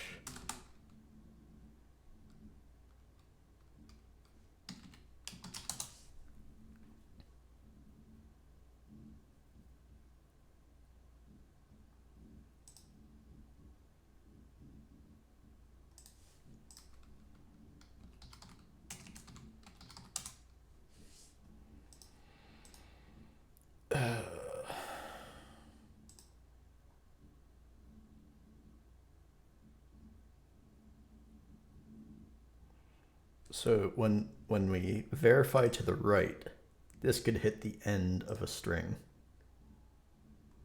And I have this pasted in a couple places now.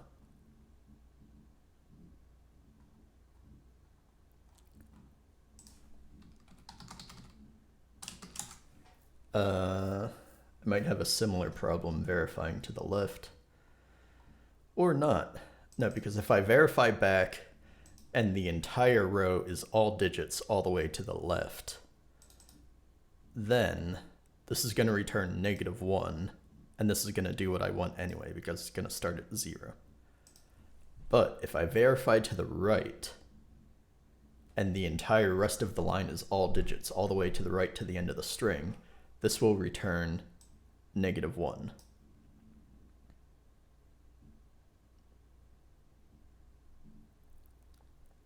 And then I need to just replace this with a -1. We already did this in part 1. Or was it? Did we?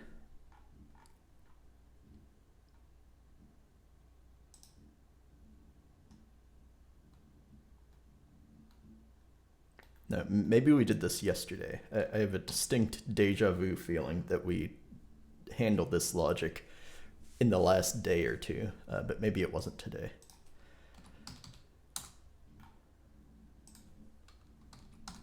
Was it here? Yeah, so this is where we did it. So if verify gives us a negative number, then we just go to the end. So if I end is less than ix,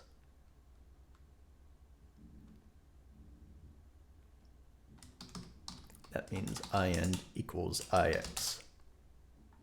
Now we have to be careful because we're going to paste this line, but here it's going to be -1.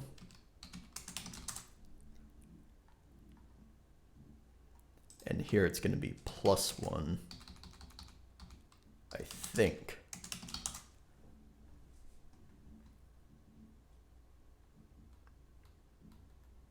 And the same idea here. So here it's going to be -1, and here it's going to be +1. And that should be it for the current row. Hopefully this doesn't crash.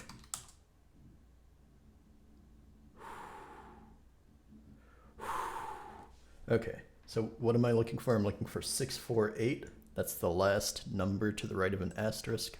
What is going on with tmux? Can I turn off this printing? 648, there we go. I don't want to print all of these.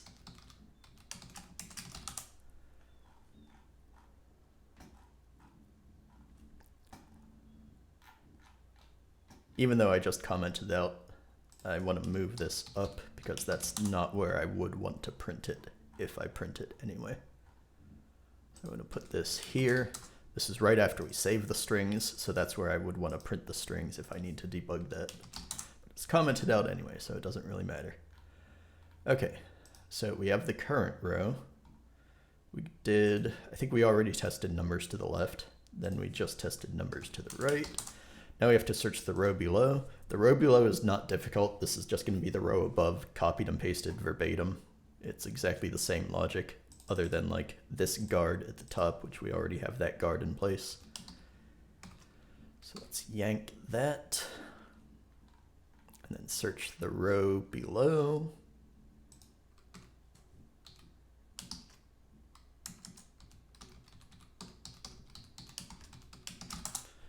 I think that should be it.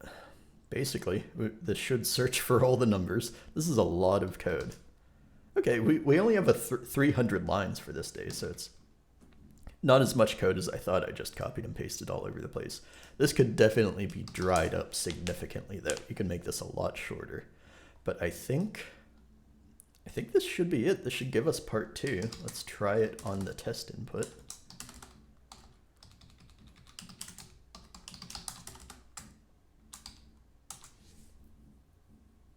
788,114.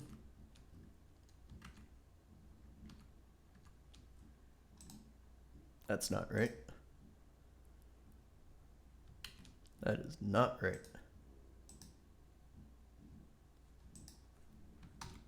So what am I adding up?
Oh, we just added a number to itself.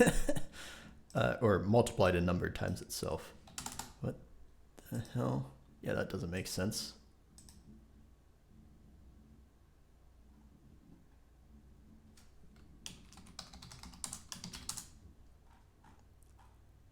How did we manage to do that? What is the test input? Where is 755?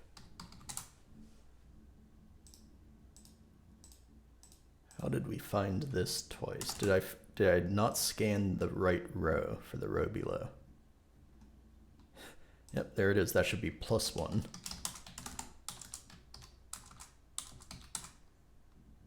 Four, 6, 7, 8, 3, 5. That's right for the test input. Let's try it on the real input. This is the moment of truth. Been streaming for like, where's OBS? 2 hours right now. That's exactly the 2-hour mark.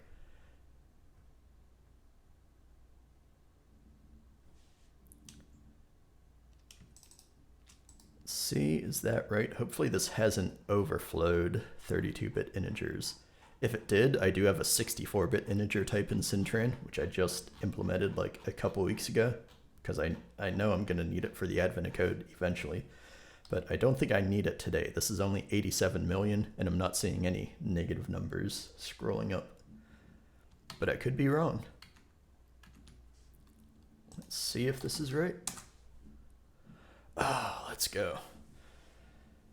Yeah, so there was still a decent amount of parsing work that we had to do today, but I'm glad I finally got a grid problem. Before I even looked at this problem today, I said I really hope we get a grid problem today, and I finally got what I asked for. But there was also more parsing work than I wanted to do.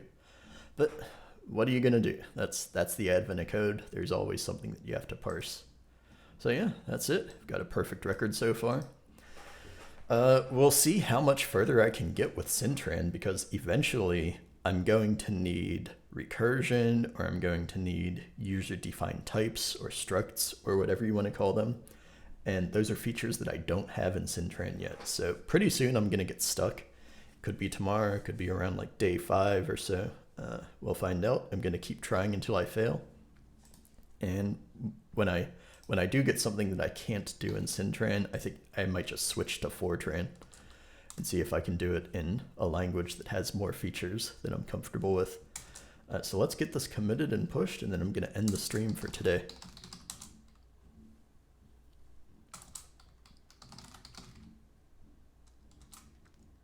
What did I change? Okay, so I commented something out in day 2 because main is void, so main doesn't actually return anything.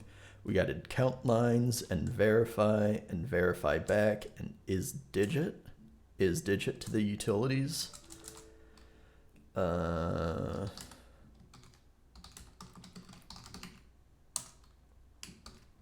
Did I change this? Yeah, so main does not return anything. That's good.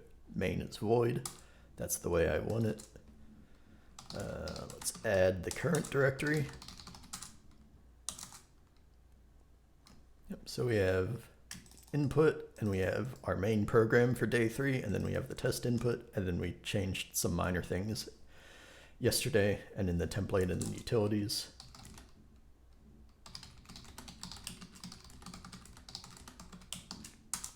I think, do I want a leading 0 there?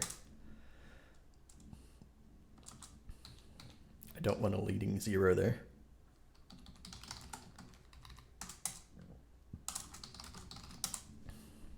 That should push. And I changed the readme or something. So now I have another annoying merge commit.